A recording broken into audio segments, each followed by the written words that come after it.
اتل ما اوحی الیک من الکتاب واقم الصلاۃ ان الصلاۃ تنہی عن الفحشاء والمنکر، یقیناً نماز روکتی ہے فحشاء سے اور منکر سے۔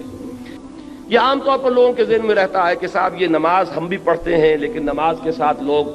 420 بھی کرتے ہیں، نماز بھی پڑھتے ہیں جھوٹ بھی بولتے ہیں، نماز بھی پڑھتے ہیں بلیک مارکیٹنگ بھی کرتے ہیں، نماز بھی پڑھتے ہیں یہ بھی کرتے ہیں۔ یہ ہے ہمارے معاشرے کا اور نوجوان نسل میں جو ابا اور جو بغاوت پیدا ہوئی ہے دین سے۔ میں بربلا یہ کہتا ہوں کہ یہ ان مذہبی لوگوں کا رد عمل بھی ہے جنہیں وہ اپنی آنکھوں سے دیکھتے ہیں کہ ہمارے ابا جان نماز میں تو بڑے پکے ہیں لیکن اتنے ہی پکے جو ہیں وہ دکان پر جھوٹ بولنے میں بھی ہیں۔ ظاہر بات ہے کہ بیٹے سے تو چھپی ہوئی بات نہیں ہے، آپ کسی سے چھپا لیں گے، آپ کی بیوی سے تو آپ کی کمزوریاں جو ہیں وہ چھپی ہوئی نہیں ہے، آپ کے گھر والوں سے آپ کی اولاد سے تو چھپی ہوئی نہیں ہے کہ نماز میں بھی پکے ہیں جھوٹ بولنے میں بھی پکے ہیں۔ ظاہر بات ہے کہ اس کی طبیعت نوجوان جو ہے اس کا معاملہ یہ ہوتا ہے کہ وہ ان چیزوں پر غور کرتا ہے،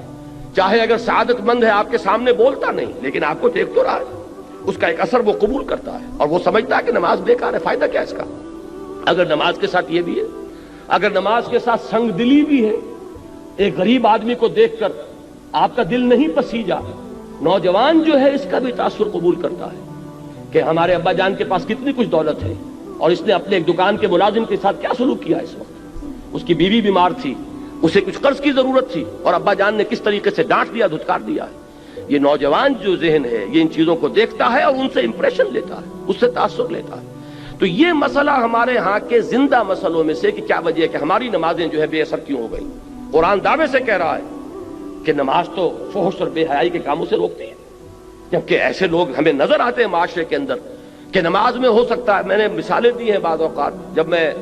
اپنی MBBS سے فارغ ہو کر تازہ گیا تھا منٹگومری جو اب سائیوال کہلاتا ہے، میں نے وہاں 2 اشخاص کو دیکھا۔ ایک وہاں حاجی بلیکیا کے نام سے مشہور تھا، اس کی یہ داڑھی تھی لمبی، اور نہ صرف یہ کہ نماز میں 100%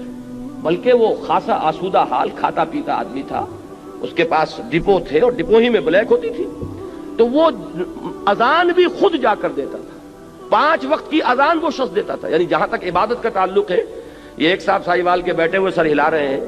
تو وہ ان کے ذہن میں وہ صاحب آ گئے ہوں گے، لیکن بہرحال میں کسی متعین شخص کو نہیں، میں تو ایک مثال کے طور پر آپ سے کہہ رہا ہوں کہ یہ ہمارے معاشرے کے اندر وہ حاجی بلیکیا جو ہے وہ نوجوان نسل پر اپنے اس دین کا کیا اثر قائم کر رہا ہے۔ اور اس کے ساتھ ہی بالکل پیرلل ایک حاجی رشوت تھے، وہاں وہ انکم ٹیکس کے اندر وہ انسپیکٹر تھے، ان کی بھی داڑھی بہت طویل اور نمازی بہت پکے، لیکن وہ خوب رشوت لیتے تھے خود بھی اور رشوتیں دلواتے تھے مسجدوں کو بھی۔ جا کے جب وہ کسی پارٹی کا گلا دباتے تھے تو اپنے لیے بھی کچھ لیتے تھے اور اللہ کو نہیں بھولتے تھے، اللہ کے گھر کے لیے بھی چندے لے لیتے تھے۔ یہ ہے ہمارے ہاں کی وہ دینداری کہ جس کی وجہ سے واقعہ یہ ہے کہ نوجوان نسل میں اگر دین سے دوری ہوئی ہے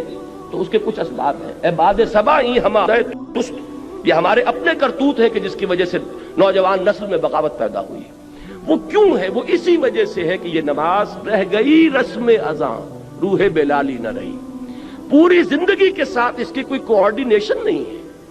اس کی کوئی مطابقت نہیں ہے۔ زندگی میں جو کچھ امنگیں ہیں، ارادے ہیں، جو ویلیوز ہیں، ویلیوز ان لائف،